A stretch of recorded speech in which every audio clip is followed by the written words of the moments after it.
asing sih melihat Indonesia masih tetap positif ya, karena tadi yang saya sebutkan kan bahwa kita menghandle pandemi ini dengan sangat baik, kemudian juga kita proses untuk pemulihan ekonomi juga sangat cepat gitu, dan kita juga negara yang berbasis komoditas yang saat ini sangat dibutuhkan oleh banyak negara gitu.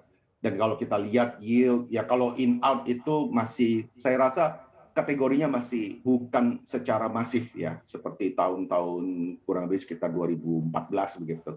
Nah, kalau isu-isu tapering ini kita udah tahu dan udah price in di dalam harga saham sendiri gitu. Nah, yang hanya ditakutkan adalah kalau terjadi inflasi yang besar-besaran di Amerika yang menyebabkan taperingnya menjadi masif. Nah, ini yang mungkin akan menyebabkan dana asing untuk keluar. Tapi menurut saya juga pilihan negara yang baik untuk mereka investasi juga nggak banyak. Jadi saya rasa negara kita masih bisa memanfaatkan situasi ini gitu. Oke, ini menarik tadi membahas terkait dengan The Fed yang akan menaikkan suku bunga acuan. Nah, nanti ketika The Fed betul-betul menaikkan suku bunga acuan, tapi di satu sisi juga perang masih terjadi. Nah, ini kira-kira seperti apa berdampak kepada pasar saham global dan juga Indonesia? Oh, pasti ada terjadi kontraksi karena di situ kan pasti market akan melihat bagaimana dampak ini terhadap yield daripada surat utang, ya kan? Dan kalau itu masih bisa terkendali di masing-masing negara, saya rasa uh, kita masih bisa memanfaatkan itu negara kita. Oke, Karena tidak berbicara banyak terkait pilihan dengan saat.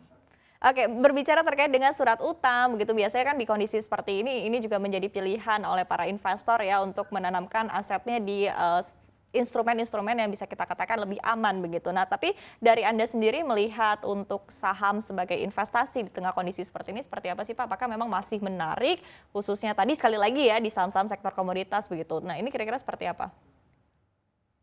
Kalau saya sih masih long ya untuk komoditas ya. Kita masih lihat bahwa perundingan ini mungkin Zelensky sendiri saya nggak melihat bahwa dia akan bersifat melemah ke Rusia gitu. Jadi ketegangan ini akan tetap berlanjut. Jadi komoditas kita masih melihat ada kemungkinan untuk tetap meningkat. Jadi kalau saya lihat long di posisi itu boleh.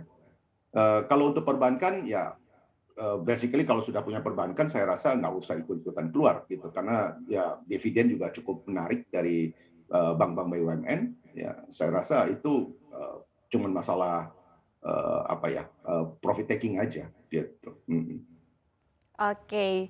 Nah, ini menarik ya kalau kita berbicara terkait dengan sektoral. Menurut Anda proyeksi untuk sektor consumer sendiri seperti apa? Karena kemarin sudah tertekan pandemi, kemudian juga ada ancaman inflasi yang cukup besar. Apakah ini juga menjadi satu sentimen yang juga cukup buruk untuk consumer kita sehingga sulit untuk bangkit begitu, Pak Antoni? Wah, consumer kalau dengan adanya komoditas dan disrupsi supply seperti ini yang paling berat, apalagi yang sifatnya price sensitif ya. Kalau price sensitif kan tentu mereka tidak bisa menaikkan harga jual dengan seenaknya sehingga berdampak kepada margin daripada perseroan itu sendiri gitu. Tapi kalau misalnya dia consumer product yang mungkin lebih tidak price sensitif, ya, tentu harga kenaikan logistik, kenaikan daripada komoditas ini itu akan dipass on kepada harga jual barangnya gitu. Nah, tapi saya Oke. melihat memang agak berat masih. Oke, masih sulit Ya. ya untuk sektor consumer ya tentunya. Nah, kalau kemudian untuk sektor-sektor lainnya seperti teknologi begitu, seperti apa Anda melihat sentimen perang ini berpengaruh kepada sektor teknologi, kemudian juga infrastruktur menurut Anda?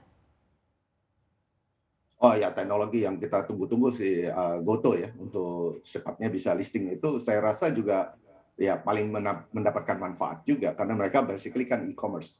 Ya, there's no risk untuk mereka. Cuman ya mungkin di sisi logistik transportasi tentu akan mengalami peningkatan. Nah, itu apakah akan dipass through kepada user atau kepada konsumen? Nah, itu ya mungkin mau nggak mau ya mereka harus bakar duit lagi gitu kan. Gitu.